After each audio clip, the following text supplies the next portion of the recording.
Hi, I'm Mrs. Hartley, and I am going to be talking to you about scheduling for your upcoming sophomore year, class of 2026. Just a reminder, counselor information next year, you will be split based on your last name. So last names A through F will have Mrs. Leiden as your counselor. Last names G through M will have me, Mrs. Hartley, and last names N through Z will be with Mrs. Dolezal. And you will keep the same counselor for the next 3 years, sophomore, junior, and senior year. An important document that we want you to become familiar with and is linked here is the course selection guide. Course selection guide is important to you because it has answers to all of those questions that you might have about graduation requirements, about what you need for the honors diploma, about how to plan for your next year's classes, and when you're wondering what a certain class entails, what you might learn in there, it has all of those descriptions available to you also. So you want to make this link something that you go to if any of those questions arise, which they will.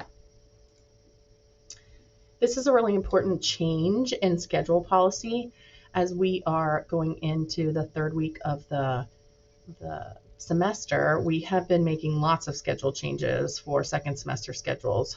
And in order to keep our classes balanced out and to maybe avoid some of the shift in schedules, there is going to be a change in the schedule policy. So make sure when you are making decisions about your schedule for next year that you're thinking about things that you would like to stick with. Now, that's not to say that you won't have a chance to make changes, because you will, but those schedule changes will be taking place that first week before school starts. So when you would usually pick up your schedule, you would have access to it on PowerSchool. And if there were changes that you wanted to make in that week before school, we could make changes at that time, either in person or virtually. We would make changes in your schedule if you want that. Now, this would be changes for first semester and second semester. Once that window closes, then we are not going to make schedule changes except for, errors or certain extenuating circumstances. All schedules will be final on that first day of school. So that's a big change. We want you to know ahead of time so that you can be planning accordingly. This is the planning worksheet that's is linked here and part of the course selection guide. This is a way to organize which classes you're taking, how many semesters you have, and get you ready to do the online portion. So you can have that in front of you as you input that into the online scheduling portion, which will come later. All of these choices will be entered by February 16th. That is a date to remember. The course selection worksheet, which is also linked, is a good way to, and we used to print these out for everybody, and you might have printed them out last year so it looks familiar. You can print these out if you'd like it, but it's a way to organize which classes you're choosing. And once you choose all of your classes, you want to count up the semesters. So there's 7 bells per day times 2 semesters. So you want to have 14 total semesters. That would include your study halls also. So when you think you're done choosing your classes, you want to count those numbers off to the right-hand side, the 2s and the 1s, and you want to make sure it adds up to 14. Okay. Again, just so you keep hearing it, remember that all of these will be entered online by February 16th, and we'll give you lots more details about that and how to do that. And there's a video here on how to schedule, so that you can schedule online if you need to when that time comes. Let's see. Also, be sure to add your alternate selections. Alternates are very important in case something doesn't work. We want to be able to put in another class that might be your second choice, but it could be tolerable for you. Required courses for 10th grade, English 10, CP or honors. American history is new next year. 10th graders will be taking American history next year. You need to choose either AP or CP. Science would be either CP physical science or CP or honors chemistry, depending on your science recommendation. And then math, there's lots of choices depending on where you are.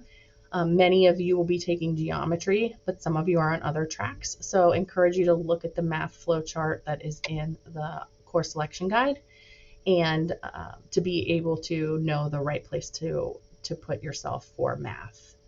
When choosing the level of your course, remember you want to look at how well you've done in the course that you're already in, how challenging. You want to make sure you have a balance of challenge and some more easier or classes that you like a lot. You want to balance all of those things when choosing your schedule. Here's just to show you the math flow chart that you can access, but it gives you, you can follow the arrows from where you are and then where you're going. Humanities is a course that you can choose. It will connect English, social studies, and art. So you'll get a credit of English 10, a credit of social studies, and a half credit of fine art. It will take place in 2 class bells per day. So you'll have a class bell of English, a class bell of social studies. The fine art will get mixed in there. So you want to count it as 4 semesters because it's a full year class. 2 semesters times a full credit. So that will count as 4 semesters.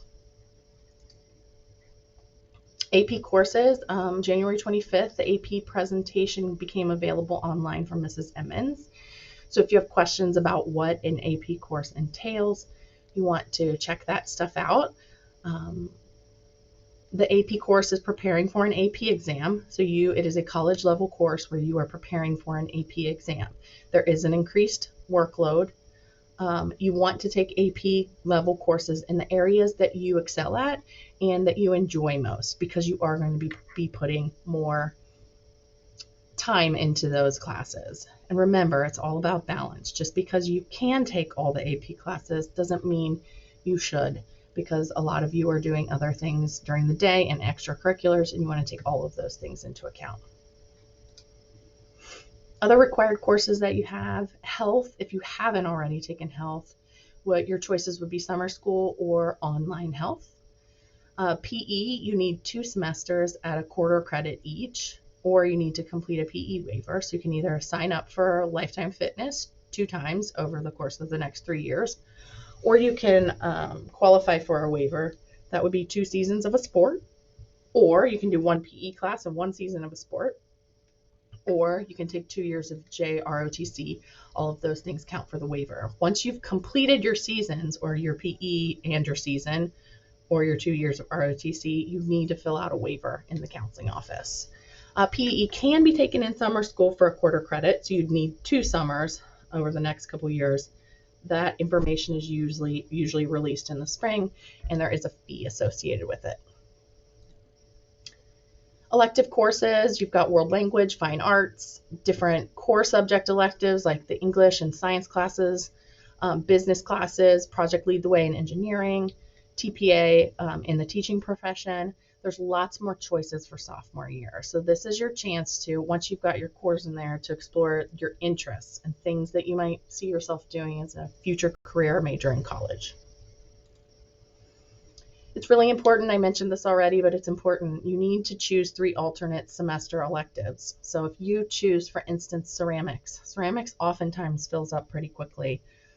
If we have to put you into a different class because your schedule did not allow for the ceramics, then we want to give you something that might be your second choice, but it would still be something that you enjoy.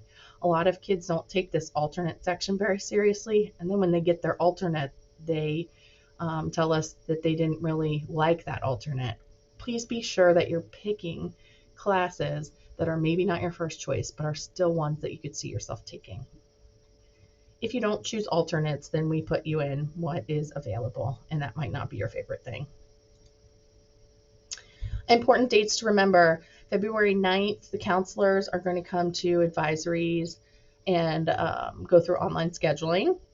And there's also a scheduling fair on February 9th from 3 to 5:45. So students can come, parents can come. It's drop-in in the media center. You can ask questions about your schedule. We're there to answer your questions. Also, the departments are there. So if you have a math question or science question, those people will be there too to answer questions you have about scheduling. February 15th, we have individual conferences for teachers and counselors. So if you have specific questions that you would like to meet with a counselor or teacher one-on-one, those will be available for your parents to sign up for.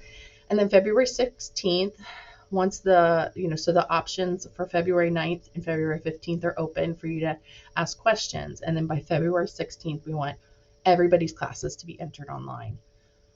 February 27th through March 10th, we're going to have individual meetings with counselors during English classes. So this means if you are hoping that you put the right thing and you want somebody to double check you, we will do that. We'll meet with each of you in your English class for a couple of minutes. We'll go through, we'll count things. So you have that double check there down the line at the end of February, beginning of March.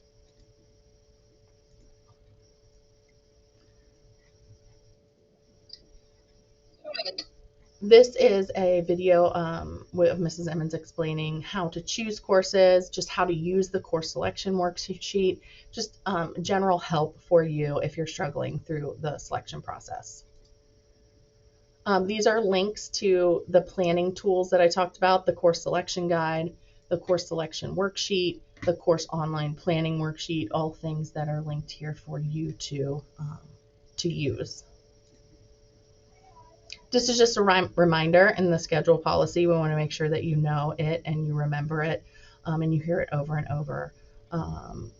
We will not be making schedule changes past that first day of school. So in the week prior to school starting, we'll make any changes that you have or want, but then it will be final for the whole year. So we really want you to take this process seriously. Again, questions will be in advisory, study hall, scheduling fair, conferences. You can always email us or stop in. Mrs. Leiden is A through F, last name. Mrs. Hartley is last name G through M, and Mrs. Dolezal is last name N through Z. So if you have questions, come see us. Thanks.